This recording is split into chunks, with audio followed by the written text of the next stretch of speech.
안녕하세요. 우리 이제 지난 시간에 다 못했던 수정보상편 이야기 하고요. 오늘 농지법 이야기 들어가도록 하겠습니다. 지난 시간 수정보상 수업 들으니까 수정보상 알아야 되겠죠.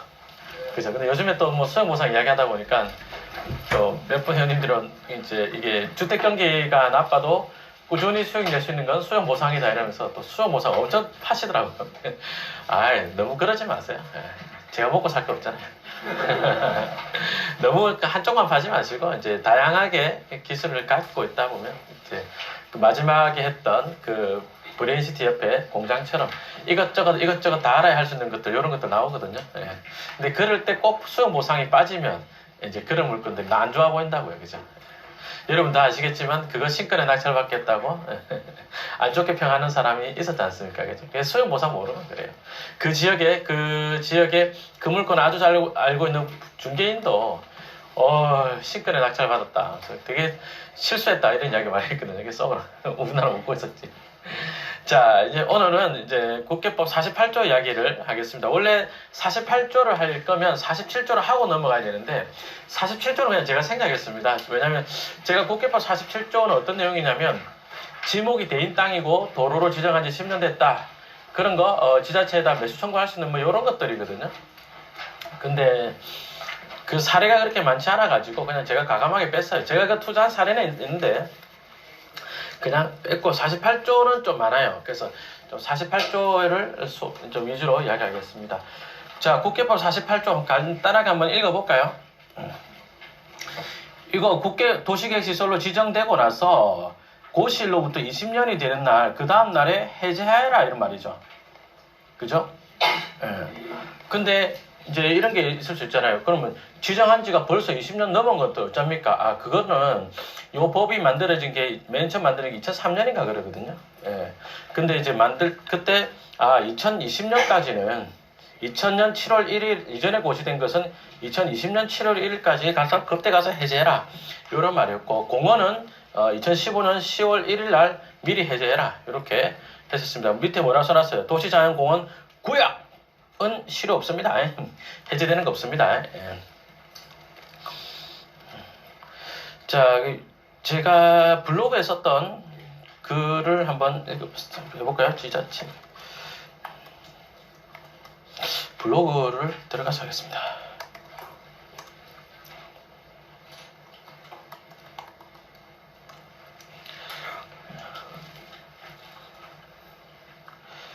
지금 기사를 쭉 밑에 거 하나 읽어보면은 40년 묶였던 공덕당 20년 재연장의 땅 주인 양아치냐 이래 놨죠. 이게 무슨 말이냐면 이제 기사가 양아치냐 이래 쓴 건데 제가 주인이라면 제가 이 땅의 소유자라면 양아치냐 이런 말 안 했을 거예요. 앞에 개자 붙여서 양아치냐 이랬을 거예요. 이게 뭔 소리냐면 개인 소유의 부동산인데 이런저런 도시계획 시설로 할 거니까 이를테면 도로나 공원, 뭐 주차장 이런 것들로 개설할 거니까 사개발하지 말고 내두세요라고 지정을 해버린 거예요. 근데 그게 40년 됐거든. 아까 법에서 뭐라 그랬어요? 안 만들 거면 2020년 7월 1일자로 실효시켜줘라 이런 거죠. 그래서 저는 이 법이 굉장히 잘 만들어진 법이라고 생각합니다. 개인적으로. 그러니까 사유재산도 중요하고 공익적인 어떤 목적도 중요하지만 아무리 공익적 목적이 중요하다 하더라도 사유재산으로서 어느 정도 인정을 해줘야 될 거 아닙니까? 맞잖아요. 그래서 저는 그런 의미에서 개발제한구역도 빨리빨리 해제를 하든지 보상을 하든지 해야 된다고 생각하거든요. 쌤, 개발제한구역 그거 해제 안 하고 놔두는 게 그 전체적으로 국가에 이익되는 거 아닙니까? 그래 생각하면 당신도 갖고 그 땅을 사든가. 사유재산이잖아요. 개발 가능지 사유재산을 일시적으로 묶어놓는다. 그건 공익을 위해서 그럴 수 있잖아요. 근데 1970 몇 년도에 지정한 것들이거든요. 개발제한구역이. 그 사유재산 침해 정도가 너무 심하잖아요. 그죠? 재산 정도에 따라서 남의 웬만한 사람 집 한 채 값보다 더 큰 돈인데. 그죠? 예. 이것도 마찬가지입니다. 여기도 공익시설, 도시계획시설 같은 것들을 만들 거니까 짓지 말고 좀 개발하지만 좀 기다려 주시오 했는데 40년을 기다리네. 그러니까 이게 해제 조건을 만들어준 이 법이 굉장히 좋은 법인데 7월 1일자로 해제하게 해놨잖아요. 근데 지자체가 요때쯤 되고 7월 1일 되기 전에 6월 30일 되기 한 일주일 전에 또 다른 도시계획시설로 지정해버린 거예요. 그러니까 장난치냐. 20년 재연장이라 했잖아요. 그죠? 근데 여기서 조금 더 이야기 나갈게요. 그러면 여기 땅 갖고 있는 사람들이 그러면 20년만 다시 더 기다리자. 40년 기다리는데 20년 플러스 이렇게 생각할까요? 양아치냐 이러잖아요. 찾아서 난리치겠죠. 다시 이야기해 볼게요. 보상할 계획이 없으면 실효시키면 되잖아요. 왜 또 다른 도시계획 시설로 지정했을까? 약 올리려고? 그렇죠. 이제 보상한다는 거예요. 그건 이제 보상한다는 거예요, 이제. 근데 그 실효된 시점이 2020년 7월 1일 전까지 하려니까 예산 수립이 안 되는 거예요. 그러니까, 아이고, 미안합니다. 앞서 도로였으면 교통광장으로 바꿔버리는 거예요. 한 일주일 남겨놓고. 근데 이런 것들이 양아치냐 했는데 또 20년 기다리란 말이냐 이런 것들 알고 보니까 그러고 나서 빨리빨리 실시계획인가를 내고 그리고 빨리빨리 보상계획을 잡고 단계별 집행계획 같은 것들이 잡히는 거예요. 그래서 이런 패턴입니다. 이런 거 따라가면 돈 될까요? 돈은 될 것 같아요. 자, 사례 두 가지 보겠습니다. 의왕 고천동에 미집행 도시계시설 경매에 나왔던 사례인데 12035 사건 보겠습니다.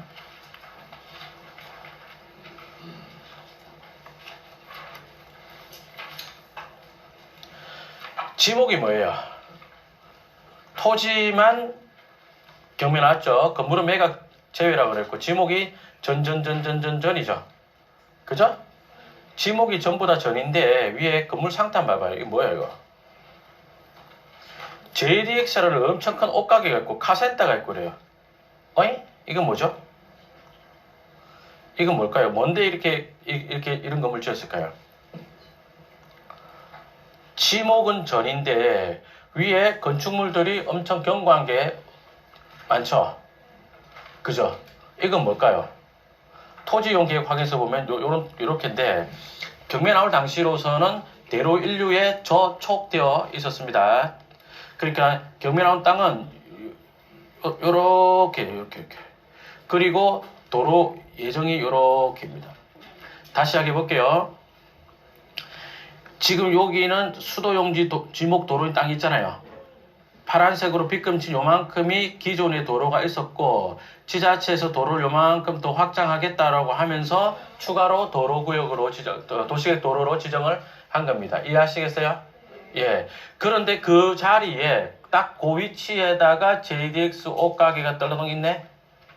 이 건물은 도대체 또 어떻게 지어진 걸까요? 도대체 이 건물은 뭘까? 이 건물은 뭘까? 이게 많은 분들이 위반 건축물 아닙니까? 불법 건축물 아닙니까? 도시계획 시설로 지정을 해놓고 하도 보상을 하니까 화딱 지나가지고 자기 멋대로 지은 거 아닐까요? 그렇다고 하기에는 너무 크고 견고하잖아요. 맞죠? 그렇다고 하기에는 너무 크고 견고하고 맞죠? 이게 위반 건축물 수준으로 지을 수 있는 게 아니잖아요. 맞죠? 이거 뭐냐면 이게 미집행 도시계획 시설 부지 내에 지을 수 있는 것 중에 한 개가 가설 건축물이 있습니다. 예. 뭐라고요? 미집행 도시 계획 시설 부지 내 건축 가능한 것 중에 한 게 뭐? 가설 건축물이 있어요. 가설 건축물은 어떻게 지을 수 있냐면 철근 콘크리트로 지을 수가 없어요. 견고하게 지을 수가 없고 두 번째 과도한 인입을 허가를 안 해줍니다. 그러니까 뭐 그 수도나 전기나 이런 것을 저 멀리서 끌어온다. 안 돼. 그런 거 안 해주려고 그래요. 예. 그 다음에 도시계획 시설 부지 내에 왜 건축 허가를 안 해주려고 그랬겠어요? 나중에 도로 보상해야 되는데 도로를 내기 위해서 보상을 해줘야 되는데 그 자리에 건축물이 있어버리면 건물 보상까지 해야 되니까 어려워지잖아요. 맞나요? 맞죠? 그래서 짓지 말한 건데 그럼에도 불구하고 나 짓겠다라고 한 거잖아요. 그럼 이거 있잖아요. 자진 철거를 해야 돼요. 이게. 그럼 좋은 거예요? 좋은 거 아니에요? 보상받는 입장에서 별로 좋은 거 아니죠? 그죠?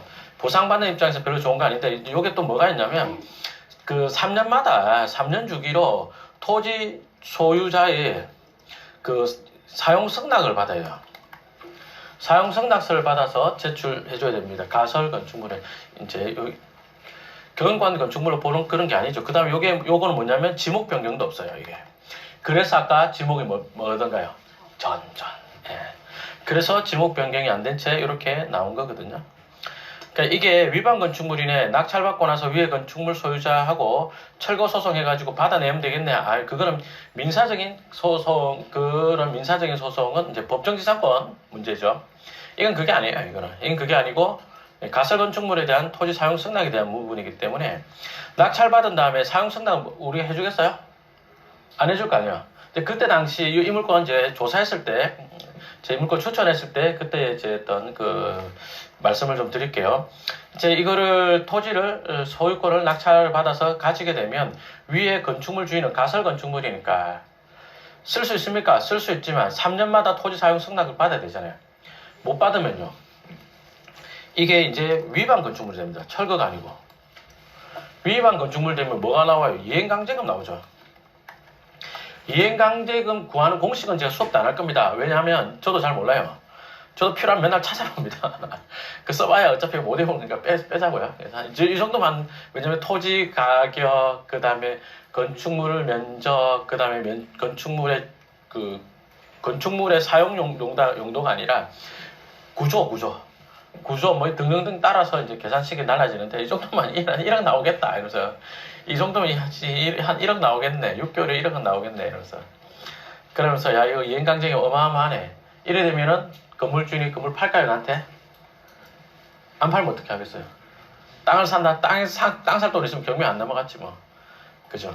이 정도 되면은 건물을 우리한테 팔 것이다. 그럼 쌤 우리 그 사봐야 뭐합니까? 보상받을 때 우리가 자진 철거해야 되는데 이런 했잖아요. 그죠? 근데 여기가 자세히 보시면 미집행 도시계시설부지죠. 그래서 의왕시에 지자체에 물어봤죠. 이거 보상 계획이 있느냐라고 물어봤는데 보상 계획이 없대요. 그러면 어떻게, 그 당시에 제 생각은 그러면 보상 계획이 없다 그러니 2020년 7월 1일자가 되면 2020년 7월 1일자가 되면 어찌 되겠어요? 그럼 이 도로 구역 지정한 걸 해제하겠네? 맞나요? 네, 그렇게 본 거죠. 그러면 이제 이 땅이 어찌 돼요? 졸지에 도로에 반듯하게 접한다는 되는 거잖아. 그죠? 지금 대강 그림을 그리자면 기존에 도로가 이렇게 잘못 그렸다. 기존 도로가 요만큼 있고 계획도로가 요만큼 더 있는 거잖아요. 계획도 요만큼 더 있는 거고, 그죠? 그래서 경매나무 땅이 요 땅인데, 이게 만약에 요 빨간 선이 만약에 해제가 된다면 어찌 됩니까? 이 빨간 선이 해제가 된다면요. 그러면 졸지에 번듯한 도로에 접한 땅이 되는 거잖아요. 맞죠? 엄청 좋은 거네. 자, 그러면 기본적으로 우리가 경매감정가 또는 이 지역의 시세 모른다 하더라도 봅시다. 도시지역 일반고급지역 돼 있네요. 그죠? 천천히 해볼게요. 자, 여러분들이 감정평가사다. 이 물건 감정평가할 때 어떻게 하겠어요? 이 물건 감정평가할 때 요렇게 도로가 예정인 도로에 편입될 땅이죠. 편입되어서 보상받을 땅이죠. 근데 언제 보상해줄지 모르는 땅이죠. 이런 일반고급지역입니다. 그러면 그 옆에 다른 정상적인 일반고급지역보다 감가를 하나요? 하나요? 하는 거 맞죠? 그 보상할 때는 야, 네 도로 때문에 이게 못 쓰고 있는 땅이네. 그러니까 안 좋은 땅이네. 일반고급지역 일반적인 것보다 싸게 보상하겠다. 이러면 돼요, 안 돼요? 안 돼요. 왜요? 이건 당해 사업이랑 같이 하락이죠. 경매감정평가사가 볼 때는 법원 경매 절차를 통해서 매각하는 거잖아요. 그죠? 그러니까 이를테면은 여기 뭐 1번이라고 표시할게요. 여기 1번 땅이 있다. 그러면 1번 땅은 정상적인 일반고급적 땅이잖아요. 그럼 이 땅은 매매 나온다면 이 정도 높게 평가한다면 이거는 1번 땅 평가 곱하기 뭡니까? 감가를 엄청 많이 해야 되겠죠. 왜요? 언제 보상할지 모르는 도시계획시설 예정지 부지니까. 맞나요? 맞죠? 그죠? 그럼 2020년 7월, 그때 당시에 2020년 7월 1일이 되면 그러면 이제 해제가 되니까 여기 1번 땅값하고 똑같아지나요? 똑같아지죠. 그죠? 이렇게 될 거라고 생각한 게 첫 번째고, 두 번째는 해제를 한다. 해제하면 어떻게 해야 되겠어요? 1번 땅값 시세에 맞춰가지고 보상할 거 아니에요. 나는 경매감정가가 싸고, 그 다음에 유찰료 더 싼, 요 정도 먹을 수 있고, 요 가는 기간 동안에는 JDX 옷가게에서 월세가 나온다. 이게 시나리오였어요. 무조건 이 둘 중에 한 개다 그랬어요. 엄마의 세상에. 우와, 이럴 수가 있나. 이 봐봐요. 엄마의 세상에. 6월 25일로 6월 30일까지 보상을 하든지 7월 1일자로 해제잖아요. 6월 25일자로 교통광장으로 또 다른 도시계시설로 지정을 한 거예요. 그리고 그럼 요때부터 다시 20년이다 이런 말이 된단 말이에요. 맞죠? 근데 이런 주인들이 가만히 있겠냐고요, 이게. 그죠? 거꾸로 말하면, 달리 말하자면, 지자체에서도 또 다른 도시계 시설로 지정했다는 것을 맞아 죽기 싫으면 보상할 용의가 있다. 다른 것보다 우선해서 보상할 거다. 그러나 2020년 6월 30일까지는 예산 수립을 못했다. 이렇게 알고 있으면 맞습니다. 이렇게 알고 있습니다. 그래서 이제 요거 뒤에 낙찰된 것도 그 뒤로 이제 고시문 찾아보니까 2020년 6월 달에 다른 도시계 시설에 지정을 했고 1년 지나가지고 실시계획 고시가 났습니다. 그러면서 요 경매물건 낙찰받는 물건이 들어갔는데 제가 그래서 결과적으로 돈이 됩니까? 돈이 됐을 것 같아요. 지금 로드뷰를 보면 건물 철거했거든요. 그죠? 그러면서 여기 보니까 고산도 확포장 공사 해놨죠. 그래가지고 이렇게 해가지고 여기 이렇게 확장을 해서 이 건물은 이제 보상을 건물은 잦은 철거했을 것 같고 토지는 어마어마한 보상을 받았을 것 같습니다. 우선 이 물건 위를 자세히 살펴보면은 그 대로변에 접해 있는 일반 공업지역이잖아요. 그죠? 그런데 27억 정도 감정을 했는데 그러면 평당 500평 잡고 27억이면 평당 감정가가 25, 54, 540만 원 감정한 것 같거든요. 그죠? 한 540만 원 정도 감정한 것 같아요. 싼 거예요, 비싼 거예요? 의왕 대로변의 일반 공업지역 지금 시세 말고 요때 시세로 하더라도 1,000원 하죠. 안 올랐다 치더라도 1,000원 하죠. 일반 공업지역의 대로변 1,000만 원 합니다. 2014년, 15년 이때 기준으로 해도. 그러면 가만 놔둬도 50억 되는 거잖아요. 땅값 안 올라도 해제만 되면 50억 되는 거다라고 봤던 겁니다. 보상받으면 보상도 50억 준하게 안 나올까 하는 것이 당시에 제 생각이었습니다. 근데 또 다른 교통시설, 교통광장, 또 다른 도시계 시설을 지정할 줄은 몰랐어요. 이거는 생각도 못했어요. 이거는 생각도 못했는데 이렇게 됐네. 근데 그 이후에 보상을 한 것 같고, 했을 것 같고, 보상을 한 것 같은 게 아니고 보상을 했고요. 이제, 그럼 왜 실전반에서 김종률 쪽에서는 입찰을 안 했느냐. 대출을 못 풀었어요. 이 대출이 위에 이제 건축물이 있으니까 은행에서 별로 안 좋아하더라고요. 그래서 안 해주려고 그러더라고요. 그래서 대출을 못 풀어서 그냥 조사만 하고 끝냈습니다. 근데 이 낙찰받은 분 보니까 우리은행에 근저당 설정을 한 것 같거든요. 그죠? 예. 이 대출 풀었네. 우리은행이네. 그럼 나도 한번 해볼걸. 예. 근데 대출을 못 풀어가지고, 이거 스토리상으로 딱딱딱 떨어진대. 이래도 돈 되고 저래도 돈 되는데, 대출을 못 풀어가지고 그냥 입찰도 안 했던 겁니다. 자, 그 다음에 요거 사례 말고요. 54190 사건 요걸로 하겠습니다.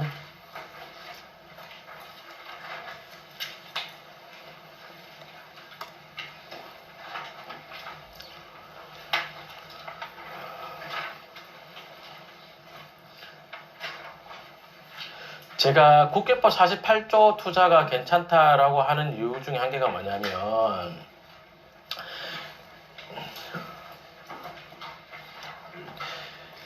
경매감정평가사가 볼 때는 어떻습니까? 이거 어린이 공원에 들어간 부분이 크죠? 그죠? 경매감정평가사가 볼 때는 이 빨간색이 경매나무 부지인데 요만큼 부지를 어떻게 평가하겠어요? 요만큼 부지 때문에 감가를 할까요?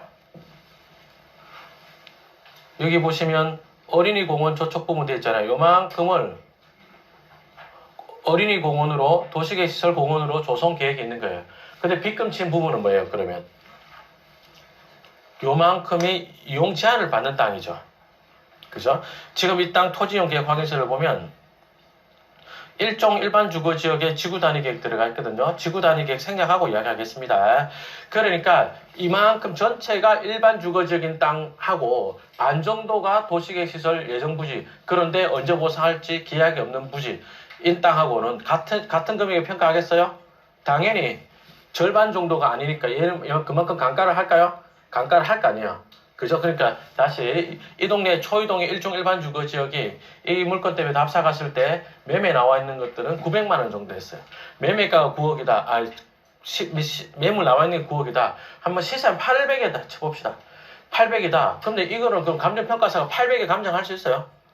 절반이나 되는 면적이 공원에 저촉돼, 도시계시설 공원에 저촉돼 있고 언제 보상할지 모르는데 맞나요?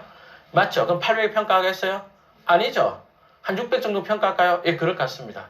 그리고 나서 이게 600인데도 또 일반 투자자들이 볼 때는 엄마 절반이 도시시설 부진에 언제 보상할지 모르겠네? 그 800, 600에 감정한 것도 더 싸게 떨어지겠죠. 그죠? 그럼 이런 물건 투자하려면 우리 뭐 조사해야 될까요? 뭐 조사해야 될까요? 아이고야, 마스크를 푸니까 다 대답을 안 하네. 자, 지자체에 전화해서 도시계시설 담당자 전화해서 언제 보상할 겁니까? 그 다음에 보상 기회 없어요. 그럼 두 번째 뭐 조사할까요? 언제? 해제하는지 언제? 언제 지정했는지 언제 해제했는지는 대답 잘 안 해줘요. 그래서 지금 언제 지정했는지를 물어보고 나서 우리가 주관적으로 평가를 해야죠. 맞나요? 맞죠? 그리고 아까 공원은 또 선해제라고 그랬거든요. 그래서 공원은 지금 이거는 선해제까지 들어가지 않는 것 같은데 지금 어찌 됐지? 잠깐만요. 그래서 언제 지정을 했고 언제 해제될 것이냐 그거까지 딱 조사를 해보면 그러면 493 다시 그까지 조사하면 시세가 요 금액인데 언제 요렇게 될 거다 이거 갈 수 있잖아요. 그렇죠? 그렇게 자연스럽게 그까지 평가가 될 것 같은데 필지는 요렇게 공부지로 들어가는 도로를 넣어가지고 요렇게 분필을 했네요. 이렇게 지금은 그때는 한 덩어리 땅이었고 그 다음에 한 개 더. 그럼 쌤 이런 땅에 놔두면 호재가 있어서 지금 시세가 800, 900인데 이게 1000 될 수도 있지 않나요? 맞죠? 요게 1000 되면 해지되면 나는 500 주는 낙찰을 받으면 자연스럽게 2000이 되는 거잖아요. 여기 어떤 호재가 있는 지역인가 보니까 스카이뷰 볼게요. 요렇게만 하나 지나가죠. 이렇게. 이 뭐예요? 이거 서울 세종간 고속도로 초이 IC입니다. 그래서 그래서 요런 게 있고 제 기억이 정확하게 잘 모르겠는데 이게 330평을 18억에 감정했으니까 평당 600 정도 감정했네요. 낙찰가가 15억이니까 한 500만 원 좀 되네요. 그봐요. 그게 여기 매물 나온 게 평당 900 정도 했으니까 일단 한 400 정도의 갭을 먹고 가는 거잖아요. 900이 1000 된다 그러면 요 정도 자동으로 먹게 되는 거고.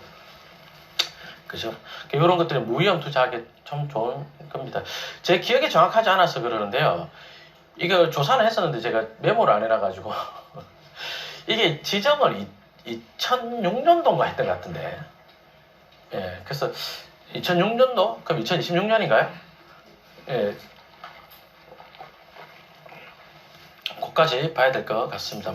해제가 되든 보상을 받든 까지 길어진다면 그때까지는 갈 것 같다. 이렇게 보면 됩니다. 이런 것들이 무위험 투자하기가 딱 좋잖아요. 그죠? 근데 한 개 주의해야 될 게 있는 게, 요 페이지를 보면서 이야기하겠습니다. 요 토지용 계획황에서 보면서 이야기할게요. 이거 지금 도시계획시설 주차장으로 지정된 거잖아요. 요거 일산 사례거든요.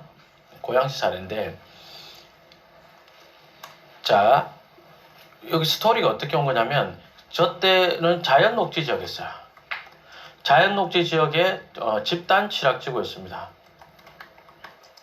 이랬던 거를 그 다음에 뭘로 바꿔준 거냐, 일반 주거지역으로 하고 그 다음에 취락지구였던 일종 일반 주거지역 바꾼다. 그럼 뭐가 들어옵니까?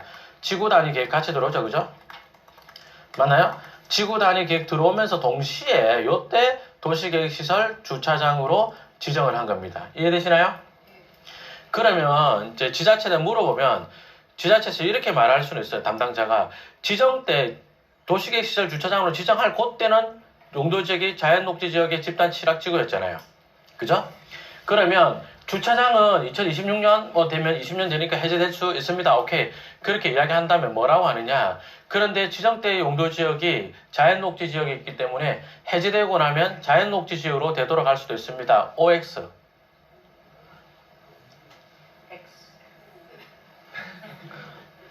아니잖아요. 그렇게 하는 거 아니에요. 그 담당자가 잘못 설명해 준 겁니다. 토지용계획 확인서에 지우개를 요거 막 빡빡빡빡 지워서 없애는 거예요. 이해되시나요? 요게 맞아요. 제 말이 100% 맞습니다. 요렇게 되는 거예요. 그 해당 도시계획 시설만 딱 지워지는 거지. 그 종전의 용도지역으로 되돌아가는 말이 안 되지. 그럼 주변은 다 일반 주거지고 얘만 녹지지역이라는 게 말이 되냐고. 맞죠? 도시계획 시설 보상 못 받고 사유재산에 어떤 침해받으면서 20년 기다리는 것도 열동 터져 죽겠는데 20년 전에 용도지역으로 돌아가래. 그죠? 그런 일 없습니다. 예. 지금까지도 그렇게 된 사례 없습니다. 근데 공무원이 이제 무서우니까 혹시나 좀 책임질 수 없으니까 그러니까 이제 혹시 그래 될 수도 있다라고 이야기한 건데 그건 걱정 안 해도 됩니다. 전혀 그렇게 될 일은 없습니다. 이런 것들을 찾아서 투자를 해보면 리스크가 굉장히 적죠. 굉장히 적습니다. 굉장히 적고 그리고 또 이게 경매만 하신 분들이 이런 물건 잘 못 보거든요. 저는 초이동 물건 되게 좋게 봤어요. 그 조사할 당시로서는 서울세종간 고속도로가 2022년 작년 말쯤에 개통 예정이었단 말이에요. 공정별로 진척이 다 좋았어요. 그러다가 이제 전쟁 터지고 이러면서 공사비 올라가고 이러면서 갑자기 공사가 우리 재정으로 하는 방식 도로인데도 속도가 좀 지연되고 이런 거였거든. 이때로서는 그럼 뭐야 도로 IC 개통하면 이 동네 엄청 좋아지는데 가만 놔둬도 엄청 좋아지는데 900하는 땅에 1000 넘어가실 건데 그죠? 그러면 시간 갖고 기다렸다가 느긋하게 투자하면 될 것 같은데 도대체 얼마나 더 좋은 거 할 거라고 이런 거 안 하자고 저는 좀 아깝게 생각하는 물건입니다. 여러분들도 뭐 실전반하고 똑같네요. 감흥이 없네. 두고 보겠어. 얼마나 좋은 거 하는지. 자, 그 다음에 이제 오늘 농지법 이야기로 들어가겠습니다.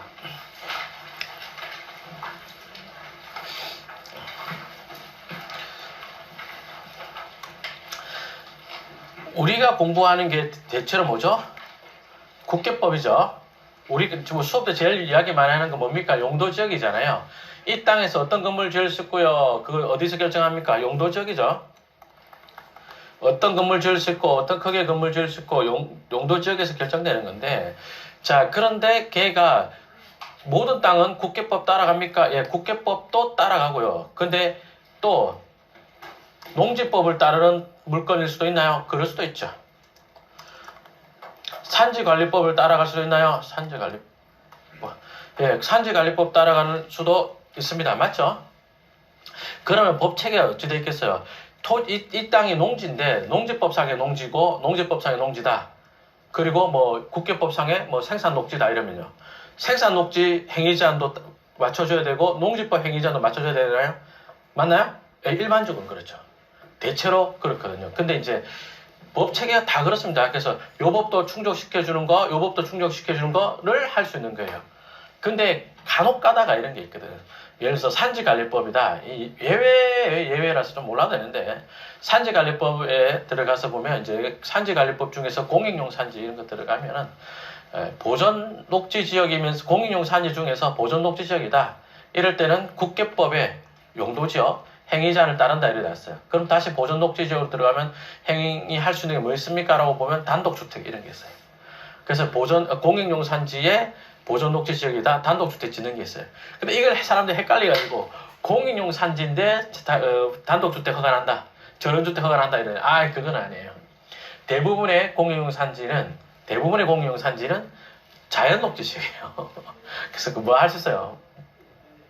관상용이지 뭐. 할 수 있는 게 없어요. 쳐다보는 것밖에 없어요.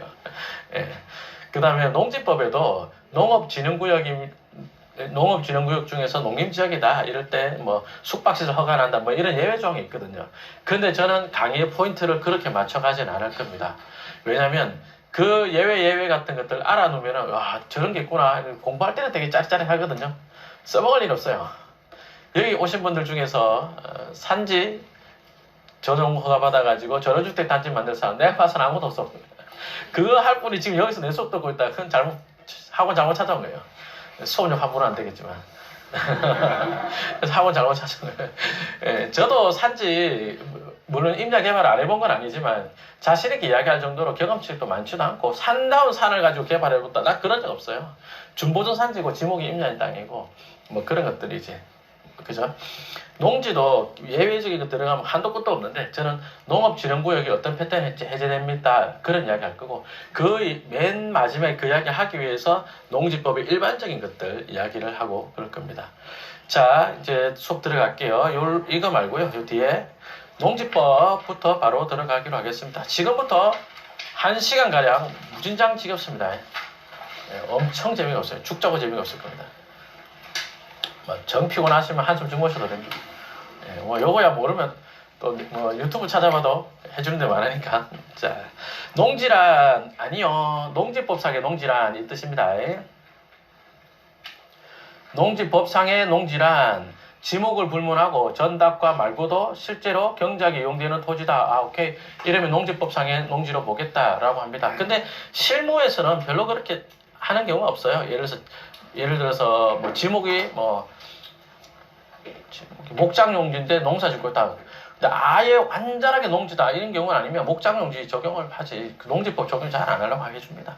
그래서 너무 겁먹지 마시고 그 다음에 위에 그 농지 위에 있는 생산시설이나 뭐 계량시설 이런 거 있잖아요.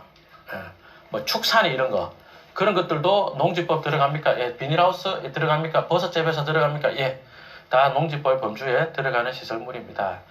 그 다음에 농지 소유의 제한 이런 게 있는데 저는 개인적으로 이 법이 아주 잘못 만들어진 법이다. 뭐라 그럴까요? 그 농지법 원로 교수님 쪽으로 들어가면 박현채 선생님 이런 분이 나오는데 박현채 선생님 알아요? 왜 인상이 안 좋아요? 한국농업의 구상 이런 책 쓰신 분인데요. 완전히 대한민국은 농업국가로 가야 된다. 뭐 이러면서 농지를 뭐 개인이나 기업이 집단화해서 많이 가져 있으면 식량을 무기화 삼기 때문에 그렇게 하면 안 된다. 그래가지고 한 가구당 3,000평씩이면 땅을 갖게 하고 뭐 이랬어요. 그러니 기계화된 농업이 발달하지 않고 그죠? 미국은 비행기로 농장 치는데 우리는 1인 가구 낫으로 베고 우리 아버지가 진짜 깜짝 놀랐어요. 다리도 불편하시고 우리 아버지가 어찌나 낫지를 잘하는지 깜짝 놀랐습니다. 아버지 완전 그 벌초로 하면 낫지를 엄청 잘해요. 아버지 뭔 낫지를 잘합니까? 그러니까 나락을 많이 뱉다 이러더라고 아버지 말씀. 낫지를 해가지고 그러니 쌀 생산성이 떨어지고 농업국가로 가야 된다고 하는데 전 국민이 농지를 고르게 가지고 있는데 쌀 부족 국가, 식량 부족하고 그랬잖아요, 그죠? 예. 그래서 저는 지금은 이제 집단 생산을 하기 시작하면서 오히려 쌀이 남아도고 그러고 있습니다. 아무튼 좀 잘못된 법이라 생각하는데 빌어먹을 식량 자원 확보라는 이 말도 안 되는 이런 공공성 때문에 농사 지을 사람들만 농지를 갖고 있어라라고 합니다. 그래서 농사 지을 사람 농업인 또는 농업법인만 소유하도록 합니다. 그래서 땅을 살 때는 농지취득 자격증명원이라는 것을 발급받아야 합니다. 수업 들어가서 조금 비판적으로 바라보면요. 우리가 세금 낼 때 농특세 다 내잖아요. 그 농특세가 농민한테 가는 것도 아니고 오만 쓸데없는 행정 처리하고 공무원한테 돈 다 들어간다는 게 보입니다. 이게 보면. 정말 그래서 양곡관리법 이런 것도 정말 다 찢어버리고 싶은데 그냥 죄송합니다. 카메라 앞에서. 네. 아무튼 그래서 농지취득 자격증명원이라는 걸 받아야 됩니다. 여러분들이 그럼 내가 농지 살려면 농업인 돼야 되는 거야? 예, 맞아요. 여기서 말하는 농업인은 촌스럽게 생긴 사람부터 타는 게 아니고 농지법상의 농업인 이런 겁니다. 그 다음에 경매 낙찰 받는다, 최대 4일 걸린다 이랬는데 요건 뒤에서 자세하게 알려드리겠습니다. 그래서 농지법에서 말하는 농업인이란 이 뜻입니다. 1000제곱미터 이상의 농지를 소유하고 330제곱미터 이상의 버섯 재배사를 소유하고 그러면 농업인이 되는 겁니다. 90일 이상 종사하면 이건 별로 안 중요합니다. 뒤에 보겠습니다. 그래서 농지취득 자격증 처분되어 있는데 첫 번째 농지취득 자격증명원 이래가지고 농취증 이러는데요. 요거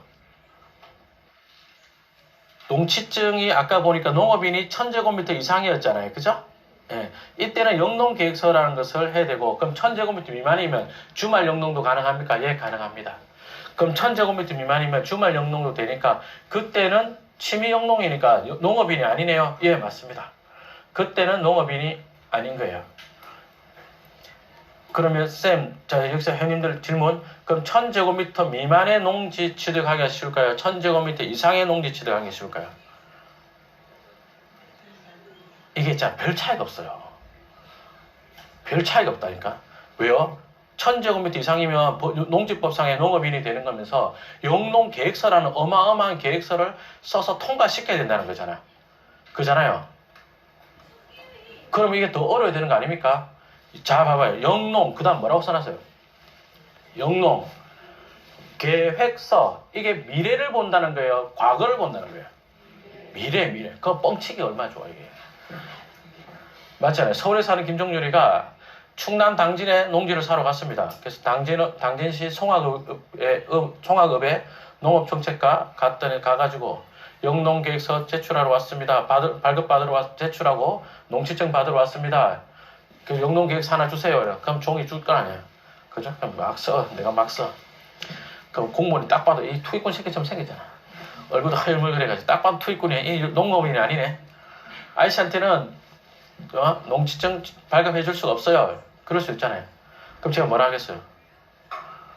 아니, 내가 지금까지 내 인생은 농업인이 아니었지만 이제부터 내가 농업인 하겠다는데 네가 뭔데 내가 앞으로 하겠다는 걸 네가 안 될 것 같다고 말할 수 있느냐? 맞나요? 맞잖아요. 맞잖아요. 그죠? 그래서 이 농농계획서는 앞으로 하겠다 이러기 때문에 쉽게 말하면 이렇게 하면 된다니까. 그래서 뭐 포승에서 제가 실제 했던 말인데 제가 영농계획서 이거 쓸 줄을 잘 모르거든요. 쓸 줄 모르는 게 아니고 쓰는 방법 자체가 필요가 없어요. 그냥 가가지고 모르면 물어보면 돼요. 이거 여기다 요 칸에 뭐 쓸까요? 뭐 쓸까요? 물어보면 돼요. 그래 이제 포승의 그 공무원이 나한테 하는 말이 아니 뭐 이것도 모르면서 농사 지으러 온 거 맞냐고. 그거 왜냐면 그 황해경제자유부 안에 농지인데 그 말이 되냐고. 농사 지으러 왔다는 말 자체가 말이 안 되잖아요. 근데 제가 그런 말했죠. 자꾸 그러지 말라고. 내가 서울에서 하는 사업 잘 되면 여기까지 농사 지으러 안 왔다고. 나도 지금 힘들게 와가지고 이제 농사 지어가지고 해보려고 하는데 그렇게 하지 말라고. 다 통과돼요. 맞잖아요. 내가 하겠다는데 됩니다. 아무 걱정 없어요. 예. 여러분들은 그냥 아싸 낙찰받은 이런 느낌으로만 가면 돼요. 이렇게 결연한 의지를 가지고. 예. 뭐 쌤 혹시 뭐 농사 짓는 사람도 장화 이런 거 신을까요? 아이씨. 전혀 그러지 마세요. 둘 다 쉽습니까? 둘 다 쉽습니다. 영농, 경험서가 아니고 계획서잖아, 계획서. 그죠? 1000제곱미터 미만이면 주말 영농이다. 자, 발급이 어려운 경우, 요건 조금 중요합니다. 예? 첫 번째, 많은 분들이 걱정하는 게 불법 형질 변경된 경우다 이런데 사실 이거는 크게 걱정 안 해도 됩니다. 보세요. 이렇게 해볼게요. A씨가 농지를 취득하면서 은행 근저당을 설정했겠죠. 맞나요? 예. 사면서 은행 근저당 설정을 했는데 그 뒤에 불법 형질 변경을 했다라고 해보겠습니다. 불법으로 형질 변경했다. 쉽게 말하면 뭐 불법 창고를 지었다든지 뭐 등등등 할 수 있겠죠. 그죠? 그러면 했다. 그러면 이런 상태에서 이게 만약에 경매에 진행되고 나서 내가 낙찰을 받았다라고 해보겠습니다. 그러면데 법원에서 이거 불법 형질 변경됐으니까 농지취득 자격증명은 내줄 수 없습니다. 예? 그럼 어떻게 됩니까? 원상회복 해가지고 신청하세요. 자, 원상회복 할 수 있어요? 없어요? 나 지금 낙찰자예요? 소유자예요? 낙찰자잖아. 그죠? 그러니까 매각 대금의 10%밖에 안 낸 사람이에요. 근데 내가 이거 어떻게 원상회복 어떻게 합니까? 내 거가 아닌데. 말 안 되죠? 근데 이런 요구를 하는 공무원들이 생각보다 엄청 많아요. 그런 공무원이 어디가 많을까요? 1번 서울시 서초구나 강남구, 2번 충남 당진, 3번 전남 송화읍, 전남 어디 해남군 뭐 송산면에 있나? 어디 많을 것 같아요? 1번에 많아요. 1번. 저 실제로 서초구 새끼가 그래가지고 돌아버린 줄 알았어요. 정말. 왜냐면 지방으로 갈수록 이런 문제가 많죠. 그래서 처리해본 경험이 많기 때문에 알아듣는다고요. 아, 이거 A씨가 불법 형질 변경한 거네요. 원상회복 계획서 내시고 요거 철거하겠다고 각서 써서 내고 가세요. 이러거든요. 근데 서초구는 이런 걸 본 적이 없으니까, 공무원이 이런 행위 처리 해본 적이 없으니까 하면 큰일 나는 줄 알고 끝까지 뭐 죽어도 못 해준대요. 와, 그래가지고 서초구에 그린벨트 하나 낚시받은 적이 있었는데 1시에 가가지고 5시에 받았어요. 와, 뭐 끝까지 안 된대. 에라이 씨발 행정소송 한다고 하자고. 교재까지 하고 법원 판례까지 내가 알려드렸거든요. 우리 형님한테. 제가 직접 한 건 아니었으니까. 쌤, 그래도 안 된대. 아, 행정소송 하자고 그냥. 그리고 반려증 갖고 오라고. 그럼 그거 법원에 갖다 내서 경매 절차 홀딩 시켜놓고 당신 상대로 행정소송, 서초구 상대로 행정소송 해보자고. 네가 잘못했는데 내가 씨발 설명할 수도 다 했다고. 지금 판례까지 다 해줬다고. 근데 너 무조건 네 주장 때문에 안 된다는 거 아니야. 그럼 네가 맞는지 안 맞는지 가보자고. 그랬더니 여기는 형질 변경한 게 안 크네요. 이러면서 해주더라고. 그죠? 그래서 여기서 이제 중요한 게 뭐다? 여기서 중요한 게 원상 회복 계획서 이걸 제출하게끔 하는데 이게 중요합니다. 여러분들이 원상 회복 계획서 써서 낼 때 내 땅을 빨리 취득해야지 이게 바빠가지고 원상 회복 계획서를 낼 때 너무 이렇게 의지치를 넣어서 하잖아요. 여러분 큰일 날 수 있어요. 카페 운영진 동생이 원주에 땅을 하나 낙찰받고, 형님 이거 원상회복 계속 써라는데 어떻게 하죠? 그러니까 그 대충 써서 내라. 그러니까 아니 공무원이 언제까지 원상회복 하겠다고 써라는데 그거 안 된다. 이러지. 그러면서 하는 말이 6개월 내에 원상회복 한다고 하면 안 될까? 이러더라고. 미쳤냐고. 위에 불법 교회가 있거든. 불법 교회가 있는데 6개월 안에 철거 되겠어요? 그게? 안 되잖아요. 공무원들은 원상 회복할 거면 언제까지 회복한다라는 것을 꼭 넣으라고 하거든요. 근데 우리는 끝까지, 언제까지는 장담 못 한다. 그럼 뭐를 써야 되겠어요? 꼭 반드시 최선을 다해야 뭐 이런 두루뭉술한 말만 해야 된다니까. 언제까지 넣는 순간, 예를 들어서 우리가 결혼할 때, 이런 말 안 하는 게 좋겠다. 아무튼, 뭐 사줄게 이런 말 할 때, 보통 남자들이 사줄게 이럴 때 어떤 말은 같이 하네요. 언제 사줄게 이런 말 잘 안 하잖아. 여보, 내가 걱정하지 마라. 내가 샤넬백 사줄게 이래놓고요. 언제까지를 말하면 안 돼요. 샤넬백 사줄게 라고 해도 되는데 언제까지 사준다 이런 말을 하면 안 돼. 죄송합니다. 근데 공무원들이 언제까지 원상 회복하겠다 꼭 써라 그러거든. 그래서 절대로 우리 물러나지 말고 쓸 거면 최소한 2년 이상 잡아버리세요. 그래서 제가 그때도 후배한테 했던 말이 뭐냐, 아우한테 했던 말이, 야 씨 교회가 네 거냐고. 네 것도 아닌데 네가 언제까지 회복한다는 말 쓴다는 자체가 웃긴다. 철거 소송 넣고 이거 대법원 판결까지 가면 3년 걸리니까 3년이라고 써라고. 그럼 내가 3년 써도 되냐 이러거든. 내가 한 번에 3년이면 그 공무원이 다른 데 발령 안 나겠냐고. 3년 써라고. 그리고 니는 절에 다니대라. 절에 다니는데 씨 교회를 내보고 철거하면 내가 어떡하냐고. 그래가지고 하여튼 엄청 길게 잡았어요. 그래가지고 실제로 철거 소송 하다가 그 교회 주인한테 땅을 되팔았습니다. 그래서 원상회복해서 쓰면 되는데 너무 걱정하지 마세요. 쓰면 되는데 언제까지 하겠다고 공무원 꼭 쓰라는데 가급적이면 쓰지 말고 정이 안 되겠으면 한 2년 이렇게 썼어요. 내 거가 아니고 저쪽 소송을 내가 할 건데 그 상대방이 나한테 이렇게 대응을 해온다면 이게 2년이 넘게 걸린다. 그럼 이제 또 그러면 원상회복 안 하려고 하는 거 아니냐 이러잖아요. 그럼 뭐라고 하면 되겠어요? 야, 내 땅을 놀리는 나도 짜증나 죽겠는데 헛소리하지 말라고. 내 땅 나도 써야 될 거 아니야. 농사 지을 거 아니야. 농사 지어야 되는데 내가 내 땅을 왜 일부러 원상회복 안 하고 시간 끌겠냐고. 그럴 일 없다고. 이렇게 결연하게 해주면 됩니다. 실제로 제가 어느 섬에 스카이뷰로만 보고 땅을 하나 낙찰받은 게 있었습니다. 전남 신안군 이런 데요. 딱 보니까 아스팔트 포장을 잘 해놨더라고요. 땅을 400에 낙찰받았거든요. 400만 원. 평당 400 말고 그냥 400만 원 낙찰받고 아스콘 포장했는데 아스콘 비용이 1000만 원 들겠더라고. 그 정도면 아스콘 까는 비용이 한 400평이면 그때 당시 한 1500만 원이 들 때였거든요. 야, 이거 아스콘 까는 비용만 해도 섬이니까 더 비쌀 거 아닙니까? 야, 아스콘 까는 비용이 더 비쌌겠다. 그래서 낙찰받고 가보니까 고추 같은 거 말리는 그런 용도로 쓰고 있더라고요. 그래가지고 사갈래요? 이런 거 사가겠대. 그래갖고 400에 샀다가 900에 팔았거든요. 그 아스콘 보고 산 거예요. 낙찰받아서. 그러면 그게 전라남도 얼마예요? 거기가 해남군 송지면 어란리 그런 데 근처인데. 땅끝 마을에서 배 타고 들어갔거든요. 배 타고 들어갔는데. 아무튼 그거 낙찰 받을 때 그럼 거기 면사무소 직원은 뭐 아스콘 깔려 있는데 원상 회복해라 말하냐? 입도 뻥끗 안 해요. 시골 동네는 흔하기 때문에 입도 뻥끗 안 합니다. 근데 서초구 이런 데가 이제 안 해봤기 때문에 까탈스럽게 봅니다. 불법 형질 변경 이거는 크게 걱정하지 마세요. 자, 그다음 두 번째 거 나는 이게 더 걱정입니다. 별표 2개 치고 갑시다. 이렇게 이야기해 보겠습니다. 오늘 2월 17일이네요. 아, 잠깐. 엊그제 발렌타인데이였잖아요.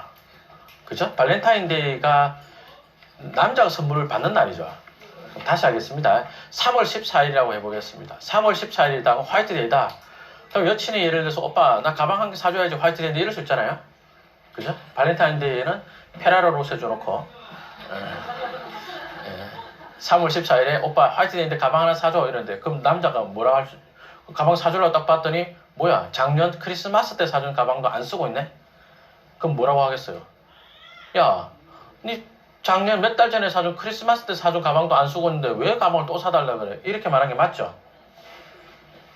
아니 좀 너무 그 대입을 너무 심각하게 하지 마시고 있는 것도 안 쓰는데 또 사달라 그러면 되겠어요? 마찬가지입니다. 있는 농지도 농사 안 짓고 있다. 있는 농지도 농사 안 짓고 있는데 농지증 내려온다. 그러면 이게 반려사유가 제일 잘 돼요. 이게 집 받고 먹는 경우가 제일 많습니다. 그래서 저는 형님들한테 농지가 있다. 그러면 뭘 갖다 심더라도 심고 놀리지 마시라고 말씀드리는 것도 하나 있고 두 번째는요. 임대차 계약 좀 쓰지 말라고 그럽니다. 그러니까 예를 들어서 내가 농사 짓기 싫다 그럼 동네 사람한테 농사 지으러 주잖아요. 그러고 나면 그 농지 사용한 거에 대해서 대가를 받는다. 그러면 정확하게 하기 위해서 확인서 같은 것을 받고 싶어 하거든요. 저는 하지 말라고 그럽니다. 왜냐하면 그런 식으로 해서 농지 임대차라는 것이 나오면 농지는 임대차가 원칙적으로 안 된단 말이에요. 상속받은 농지 그런 거 빼고는 안 되거든요. 근데 내가 농지를 뭐 그 동네 원주민 A씨한테 농사 짓고 뭐 1년에 쌀 몇 가마 받기로 한다 쓰잖아요. 그럼 그 사람이 그걸 들고 농지 원부를 만들거나 이래버리면 임대차 한 게 발각되잖아요. 그러면 이제 그때부터 엄청 골치 아파요. 그래서 저는 말로만 농사 짓고 나면 얼마 뭐 쌀 몇 가마 주세요. 고구마 한다. 고구마 몇 박스 주세요. 저는 말로만 이렇게 하고 맙니다. 그러면 많이 떼끼는 거 아닙니까? 떼낍니다. 정말 많이 떼낍니다. 뭐 실제로 저 안성에 아휴 그 좋은 땅 고구마 농사 짓고 있는데 고구마 한 박스 주더라고요. 택배로 한 박스 보냈더라고. 그 내가 뜯어보면서 야 진짜 너무하네. 어디서 메추랄 같이 생긴 고구마만 골라 담아가지고 좋은 거는 지가 다 팔아먹고 어디 상품성 없는 고구마만 제가 갖다 부풀라는데 진짜 그런 거 막 잔뜩 담아가지고 한 박스 보냈더라고요. 옛날에 또 쌀 지난 시간에 또 포성지구 있잖아요. 환경경제자구 포성지구에 그 사촌 형하고 낙찰받은 땅. 그 땅이 이제 8마지라고 해가지고 80kg짜리 쌀 8가마 받기로 했거든요. 근데 요즘 쌀 한 포대가 20kg씩 나오잖아요. 그럼 20kg짜리 쌀 32포대를 받아야 되거든. 근데 그러지 말고 적당히 그냥 돈으로 보내주세요 이랬지. 쌀값 쳐가지고 계좌 송금이나 해주세요 이러니까 안 된대. 굳이 가지러 오래. 그래서 난 뭣도 모르고 K7 타고 갔단 말이에요. K7 뒷자리 텅텅 비워놓고 갔는데 쌀을 싣는데 차가 주저앉는 거예요. 차가 자꾸 주저앉아요. 그래가지고 이게 안 되겠다. 차 수리비가 더 커지겠다. 그래갖고 차 가져오기로 한 거 반 정도만 가져왔나? 그래가지고 올라갔어. 그 다음에 갈 때는 작정을 하고 카니발을 가져갔거든. 그래갖고 진짜 쌀을 약속한 만큼 다 실어 왔어요. 32포대를. 그리고 힘들게 다시 이제 우리 집 베란다에 쌓아놨죠. 어쨌든 집에 쌀만 한 것이 있는 거예요. 누가 오면 처제가 온다. 그러면 형부 이거 뭐예요? 쌀인데 어쩌고저쩌고. 그럼 처제 한 개 줄까? 이러면 예, 고마워해 안 고마워해? 안 고마워해. 뭐 성의가 들어야지 고마워할 건데 우리 집에 있는 천덕 꾸러기 주는 느낌이잖아요.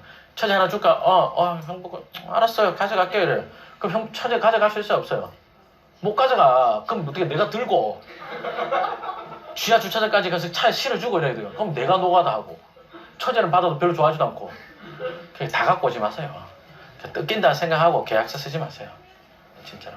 그 괜히 임대차 해가지고 임대차거나 또는 그 농지 놀린 거 그래서 농지법상에 그 처벌받거나 이런 거 생기면 그러면 그때는 농지증 신규 발급을 굉장히 반려 사유가 될 수 있습니다. 요새 다 전산하니까 다 뜨거든요.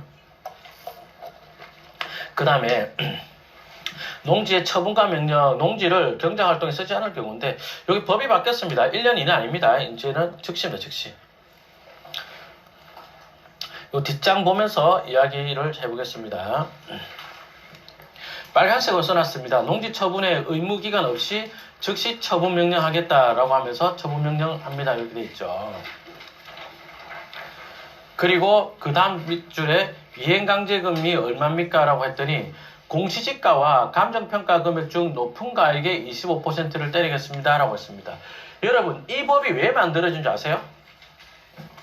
이 법, 아파트 값이 자꾸 올라가니까 아파트 값을 잡겠다고 하면서 농지법을 이렇게 해놨어. 나는 이게 이해가 안 돼요. 나는 지난 정부의 부동산 관련된 정책은 정말 잘못했다. 아니, 아파트값 올라가는데 왜 농지법을 강화를 해요? LH 직원들이 내부 정보를 이용해서 신도시 될 땅을 미리 사고 그랬거든.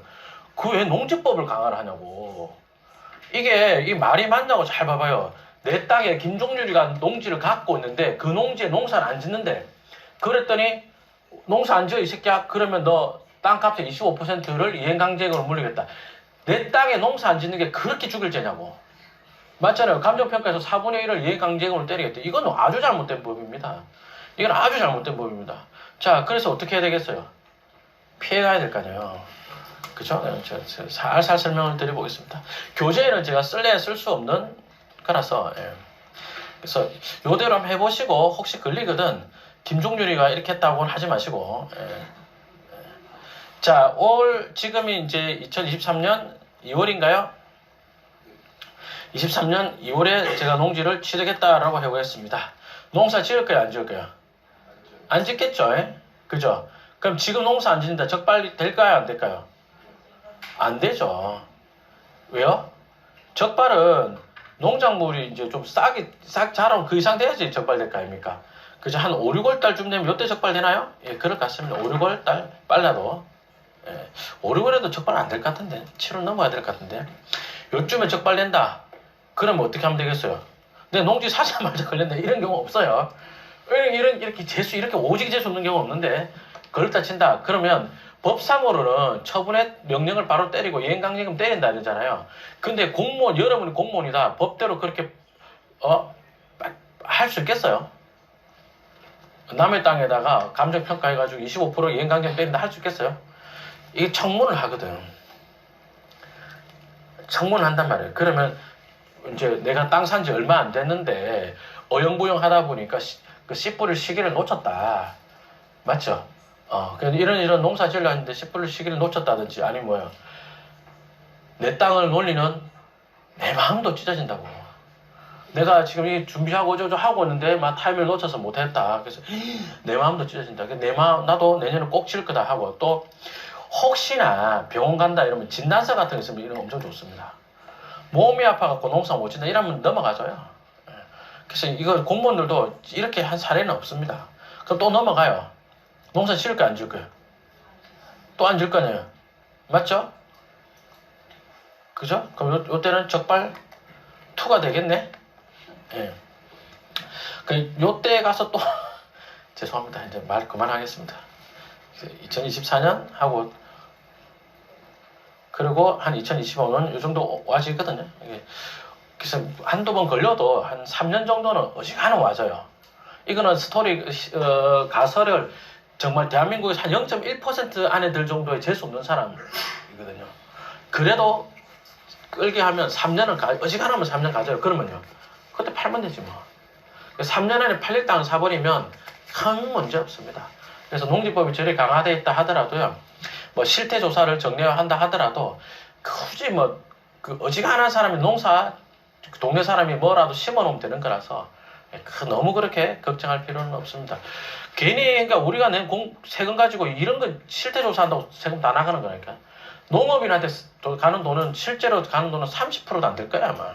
다 공무원한테 가고 뭐에 가고 지랄 단속한다고 돈 나가고 그러고 있습니다.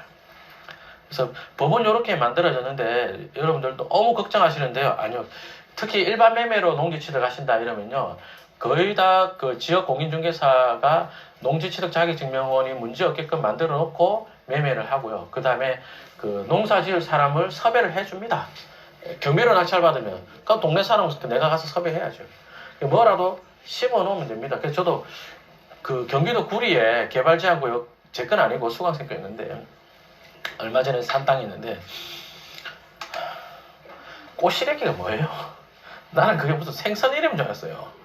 그래서 농지증이 뭐라 써요? 꼬시래기 농사 이래서 꼬시래기는 뭔데? 몰라. 뭐 밭에서 나는 물고기인지 모르겠는데 꼬시래기 몰라. 꼬시래기라고 해가지고 근데 그 농사 짓는 사람한테 가서 물어보니까 이게 뭔 농사입니까? 꼬시래기라.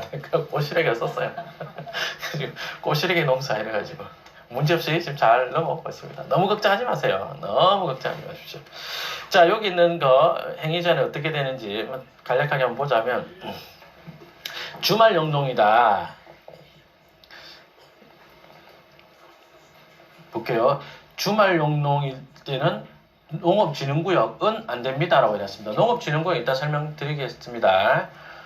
그래서 주말 용농을 할 때 옛날에는 아무 농지나 1000제곱미터 미만 다 됐는데 이제는 농지법상에 농사 열심히 지어 했던 농업진흥구역 있죠. 첫 시간에 했던 거 기억나죠? 생산녹지 농업진흥구역 기억나죠? 그런 거 안 됩니다라고 되어 있고 그 다음에 뭐 뒷장 한 개 넘겨볼까요?